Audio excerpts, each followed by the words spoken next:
اور اے پیغمبر، اگر ہم تم پر کاغذ میں لکھی ہوئی کوئی تحریر نازل کرتے اور یہ اسے اپنے ہاتھوں سے ٹٹول بھی لیتے تو جو کافر ہیں وہ یہی کہہ دیتے کہ یہ تو صاف صاف جادو ہے، اور کہتے ہیں کہ ان پیغمبر پر فرشتہ کیوں نازل نہ ہوا جو ان کی تصدیق کرتا، اور اگر ہم فرشتہ نازل کرتے تو کام ہی فیصل ہو جاتا، پھر انہیں مہلت بھی نہ دی جاتی۔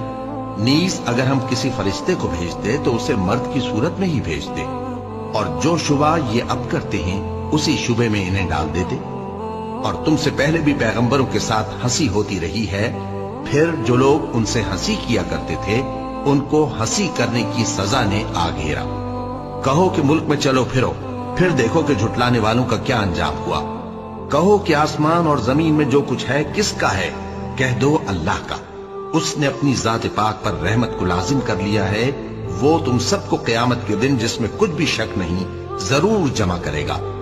جن لوگوں نے اپنے آپ کو نقصان میں ڈال رکھا ہے وہ ایمان نہیں لاتے، اور جو مخلوق رات اور دن میں بستی ہے سب اسی کی ہے، اور وہ سنتا ہے جانتا ہے۔ کہو کیا میں اللہ کو چھوڑ کر کسی اور کو مددگار بناؤں؟ کہ وہی تو آسمانوں اور زمین کا پیدا کرنے والا ہے، اور وہی سب کو کھانا دیتا ہے اور خود کسی سے کھانا نہیں لیتا۔